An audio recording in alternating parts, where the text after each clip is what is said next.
Buying a house should feel like a fresh start. A new beginning. I thought that's what I was getting when I bought a property in the heart of the capital. Big yard, plenty of space, and a killer deal. Too good a deal, honestly. The previous owners were family friends, forced to sell in a hurry after moving abroad 3 years ago. So when the opportunity came up, I took it without a second thought. I didn't just buy a house, I thought I was investing in peace. Spoiler alert, I was wrong. From day one, the house felt watched. It had been sitting empty for years, abandoned. Mid-renovation. The main door? Secured by nothing but a rusty padlock. There was no gate, which meant anyone could just wander in, and they did. The first day I moved in, someone had actually parked their motorcycle inside my garage. Not next to it. Not outside. Inside. I wheeled it right back out and onto the street. That same day, I had a proper gate installed. An hour later, an angry man was pounding on the gate, demanding to be let in. I didn't answer. I just watched from my window as he kicked the metal and cursed for 15 minutes. Eventually, he left, taking his bike with him. I'll admit it, part of me already hated this neighborhood. But I figured that'd be the end of it. I was wrong, again. As time passed, I noticed people kept blocking my gate. Like they thought the house was still vacant. So I put up a no parking sign. That, at least, solved one problem, but the real trouble? That started in the shower last week. I was enjoying a hot shower when I noticed something strange. My water pressure dropped. Like, significantly. At the exact same time, I heard a familiar sound, the old water pump next door kicking in. Now this neighbor, let me tell you, is a piece of work. An older man living on the ground floor of a 3-story house. He rents out the other 2 levels. He wasn't just unfriendly, he was furious that the house next to him had been sold. He'd made that clear to the previous owners, my friends, before they left the country. They'd warned me. He's bitter. He's nosy. But probably harmless. And I believed that. I mean, I'm a 6-foot guy. I've got 3 dogs. I'm not exactly easy to mess with, but even wolves don't expect betrayal from shadows. The water situation gnawed at me. Coincidences happen, sure. But I started doing experiments. I tested the taps every time his pump ran.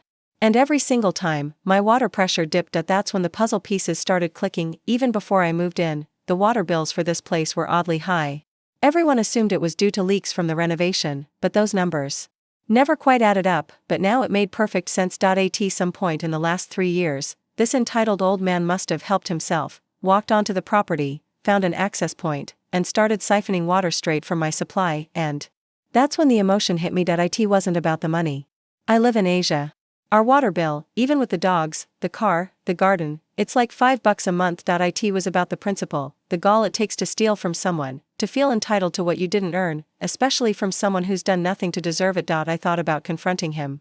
I thought about reporting him. But then, I had a better idea. Point 1 that didn't involve a single argument. No raised voices. No broken laws. Just one simple act, at the perfect time. On Monday, I waited. I kept my ears open. Watched. Listened.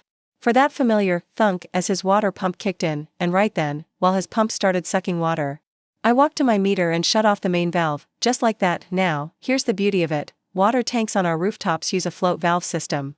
When the water drops, the valve opens, triggering the pump. The pump then refills the tank, until the valve shuts again. But guess what happens when there's no water to pull? The pump keeps running. And running. And running, all night. I figured, best case? His pump burns out. Worst case?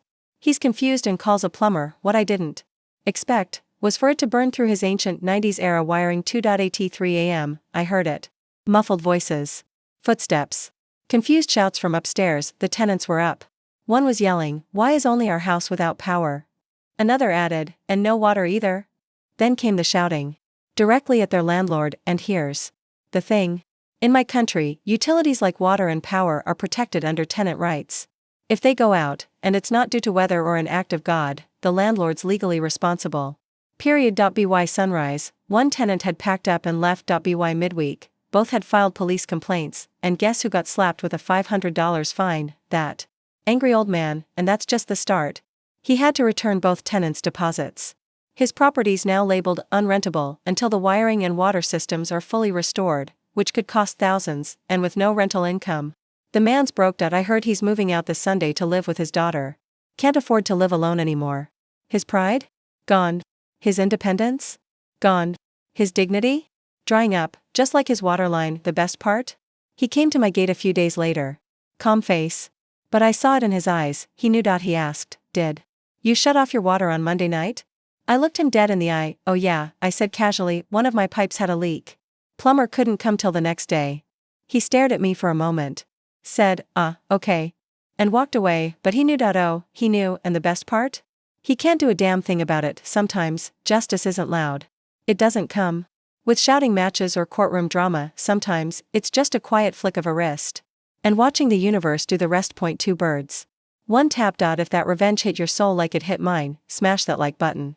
And tell me in the comments, have you ever caught someone stealing from you?